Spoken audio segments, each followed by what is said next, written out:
الحمد لله وحده، الصلاة والسلام على من لا نبي بعده وعلى آله وأصحابه الهدى. أما بعد، فقد قال الله تعالى في القرآن الحكيم الفرقان المجيد بعد أعوذ بالله من الشيطان الرجيم بفضل بسم الله الرحمن الرحيم. إن الله وملائكته يصلون على النبي يا أيها الذين آمنوا صلوا عليه وسلموا تسليما. اللهم صل على سيدنا محمد وعلى آل سيدنا محمد وبارك وسلم عليه. وقال نبينا وحبيبنا رسول الله صلى الله عليه وسلم: يغفر للشهيد كل ذنب إلا الدين. رواه مسلم. أو كما قال عليه الصلاة والسلام: صدق رسول النبي الكريم. புகழும் புகழ்ச்சியும் அல்லாஹ் தஆலாவுக்கு உரித்தாகட்டுமாக. மேலும் ஸலாத்தும் ஸலாமும் எம்பெருமானார் ஸல்லல்லாஹு அலைஹி வஸல்லம் அவர்கள் மீதும் அவர்களின் குடும்பத்தார்கள் மீதும் அவர்களை அப்படி பின்பற்றிய உத்தம சத்திய சஹாபாக்கள், தபீன்கள், தபா தாபீன்கள், நல்லோர்கள், வலிமார்கள், மேலும் இம்மஜ்லிஸில் அமர்ந்திருக்கும் நம் அனைவர்களின் மீதும் உண்டாகட்டுமாக. ஆமீன். அல்ஹம்துலில்லாஹ். இந்த இடத்தில் இஸ்லாமிய கடனை பற்றி நான் படிக்கப்பட்டிருக்கின்றேன். பொதுவாக கடன் என்று சொல்லும் பொழுது நம்முடைய சிந்தனையில் வரும் ஒரு விஷயம், ஒரு பழமொழி நம்முடைய சிந்தனையில் வரும்: கடன் அன்பே முறிக்கும் என்பதாக. நாம் எந்த கடையில் சென்றாலும் அந்த இடத்தில் போட்டிருப்பான் கடன் அன்பே முறிக்கும். சில கடைகளில் கடன் எலும்பே முறிக்கும், கடன் எலும்பே முறிக்கும் என்பதாக போட்டிருப்பான். ஆனால் நம்முடைய இஸ்லாமிய பார்வையில் கடன் அன்பே வளர்க்கும் என்பதாக சொல்லி காட்டுகிறது. புகாரில் வரக்கூடிய ஹதீஸ், ஹுதைஃபத்துல் யமான் ரலியல்லாஹு தஆலா அவர்கள் அறிவிக்கிறார்கள்: ஒரு மனிதர் மரண தருவாயில் இருக்கிறார். அப்பொழுது அந்த இடத்தில் மலக்குல் மௌத் அவர்கள் வருகிறார்கள். அந்த மலக்குல் மௌத் அந்த மனிதனிடம் கேட்கிறார்: நீங்கள் ஏதாவது நன்மை செய்திருக்கிறீர்களா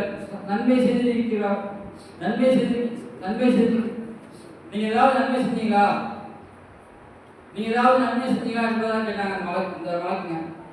அப்போது அந்த மனிதர் சொன்னாங்க: எனக்கு எந்த விஷயம் ஞாபகம் இல்லை, நான் எதுவும் செய்யலை அப்படின்னு சொன்னாங்க. திரும்பி நல்லா யோசிச்சு பாருங்க, ஏதாவது நல்லா செஞ்சிருப்பீங்க அப்படின்னு. அப்போ அந்த மனிதர் சொன்னார்: நான் கொடுக்கல் வாங்கல் அந்த விஷயம் செஞ்சிருக்கேன் அப்படின்னு சொன்னாங்க. கொடுக்கல் வாங்கல் சொன்னவுடன் நம்ம ஒரு பேர் வச்சுக்குவோம், வட்டின்னு. அந்த வட்டி இஸ்லாத்தினுடைய தடை செய்யப்பட்டிருக்கு, அது ஹராமான விஷயம். ஆனால் கொடுக்கல் வாங்கல் எப்படிப்பட்டது? ஒரு மனிதன் இருப்பான், அவன் கஷ்டமான சூழ்நிலை இருக்கும்போது நான் அவனுக்கு உதவியிருக்கிறேன், அவனுக்கு நான் ஒரு அன்பை காட்டியிருக்கின்றேன், அவனுடைய கஷ்டமான சூழ்நிலையை நான் அவனுக்கு கடன் கொடுத்திருக்கிறேன். இன்னொருத்தருக்கு அவன் ரொம்ப பணக்காரனா இருப்பான், அவனுக்கு நான் கடன் கேட்டால் அவனுக்கு கொடுத்துருவான். ஆனால் அவன் என்ன கேட்பான், எனக்கு இத்தனை மாதம் தவணை வேணும் அப்படின்னு சொல்லி அவனுக்கும் நான் நினைச்சுவேன் கடனை தவணை கொடுப்பேன். சில பேரை பார்த்தோன்னே தெரியும் இவங்க இந்த மாதிரி கஷ்டம் செய்கிறாங்க, நான் பார்க்குறேன், அதனால இவங்களோட கணக்குல நான் தள்ளுபடி செஞ்சிடறேன் அப்படின்னு சொல்லி அந்த மனிதன் சொல்லுவாங்க. இந்த ஹதீஸினுடைய கடைசியில் வரும் ஜன்னா, இவர் சொர்க்கத்தின் நுழைவார் என்பதாக. அல்லாஹ் தஆலாவுக்கு இவர் செஞ்ச காரியம் எப்படி? இந்த கடன் இல்லாத கடனை கொடுத்து இவர் கஷ்டப்படுறதா தெரிஞ்சு இவருடைய கடனை தள்ளுபடி செஞ்சாங்கல்ல, இதன் காரணமாக அல்லாஹ் தஆலா இவர்களை சொர்க்கத்தில் அனுப்பினான். அல்லாஹ்வுடைய பாதையில அல்லாஹ்வுடைய பாதையில ஷஹீதானாங்கல்ல, காரணம் என்ன? அல்லாஹ்வை அடையணும், அல்லாஹ்வை பார்க்கணும். சரி, இதற்கு சொன்னா அதிகமான சிறப்புகள் இருக்குது. அவர் தன்னுடைய ஷஹீதாகும் போது தன்னுடைய ரத்தம் இந்த பூமியில படுவதற்கு முன்னால அல்லாஹ் தஆலாவுடைய எல்லா பாவமும் மன்னிச்சிடறான். அப்படி சொல்லும் போது ரசூல் ஸல்லல்லாஹு அலைஹி வஸல்லம் சொல்றாங்க: யுக்ஃபரு லிஷஹீதி குல்லு தமின் இல்ல தைன. ஷஹீதுகளுடைய எல்லா பாவமும் மன்னிக்கப்படுகிறது, ஒரு விஷயத்தை தவிர. அது என்ன? இல்ல தைன. அவர் கடன் இருந்தால் அல்லாஹ் தஆலா அந்த பாவனை மன்னித்திருக்க மாட்டார்.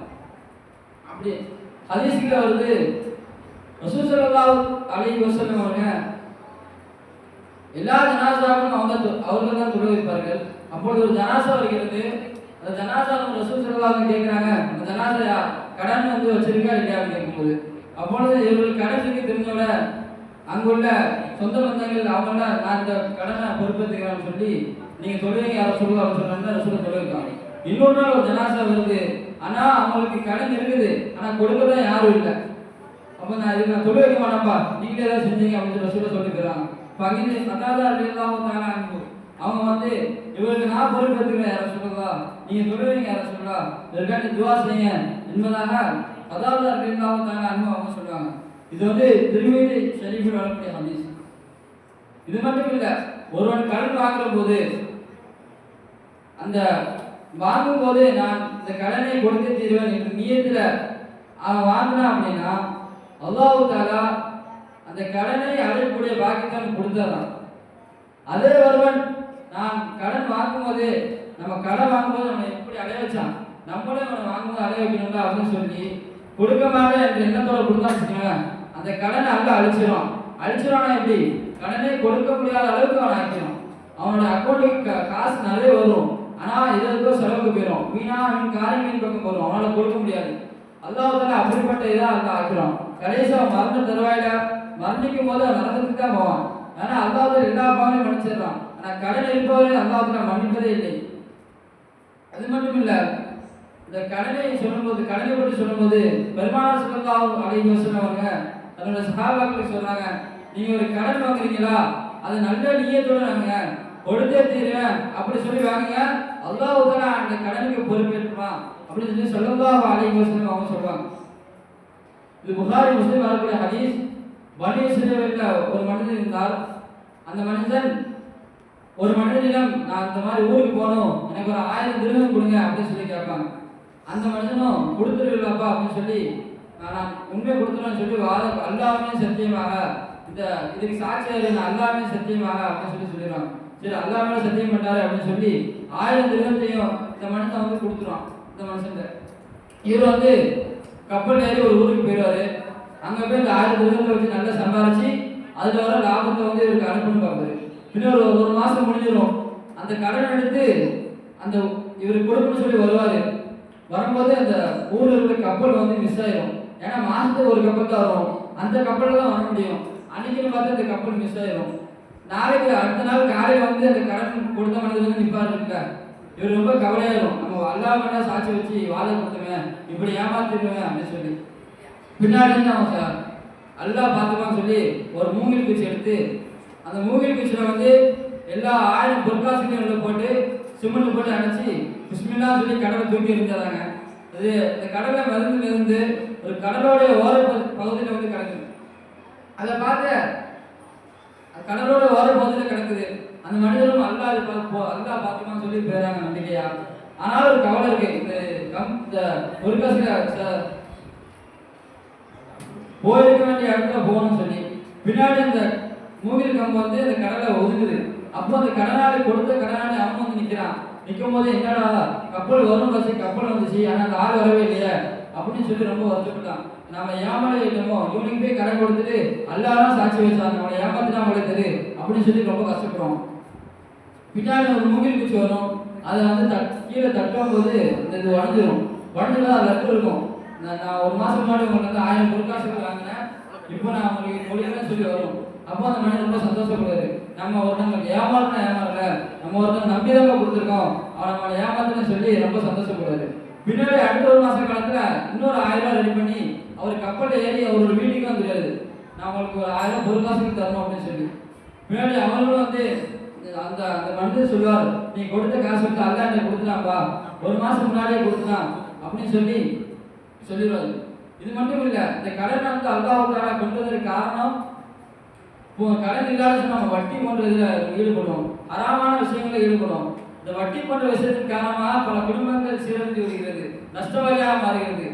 சில முன்னாடிலாம் முன்னாடி ஒரு காலம் இருந்துச்சு. அந்த காலத்தில் வந்து கொஞ்ச நாள் முன்னாடி அந்த விஷயம் நடந்துச்சு.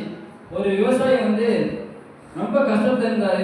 விவசாயிக்காக லோன் இருந்தார் வட்டி. பின்னாடி பார்த்தா அந்த வட்டி கொடுக்காத நிலைமையில ஆயிட்டாரு. அவர் வீட்டில் அந்த டிராக்டர் அதெல்லாம் இருந்துச்சு. பின்னாடி அந்த லோன்காரன் நீங்கள் எதுவும் கொடுக்க முடியும் சொல்லி அவனை சண்டையை பிடிச்சி அடிச்சு அந்த டிராக்டர் எடுத்துட்டு போயிட்டான். அந்த ஒன்று தான் உதவியாக இருந்துச்சு. பின்னாடி தன்னுடைய பிள்ளைகளுக்கு எதுவும் செய்ய முடியாமல் அவர் சூசைட் பண்ணுறது. காரணம் என்ன? வட்டி பண்ணுறதுல ஈடுபடுறதுனால அவருடைய கஷ்டத்தை தாங்க முடியாமல் அவங்க சூசைட் பண்ணுறான். அதனால தான் அல்லாஹ்வுத்தாலா அந்த அழகிய கடன் என்றதை கொண்டு தான். இந்த கடனை பரிமாற்றத்தின் மூலமாக நம்மளுக்கு இந்த அன்பு என்பது நம்மளுக்கு செலுத்துகிறது. ஆகவே நாம் கடன் கொடுத்தாலும் கடன் வாங்கினாலும் இதை திருப்பி கொடுப்போம் என்று நியதி செய்து நாம் எதெல்லாம் கேட்டோமோ அதன்படி அமல் செய்யக்கூடிய பாக்கியத்தை அல்லாஹ் தஆலா தந்தருள் புரிவானாக.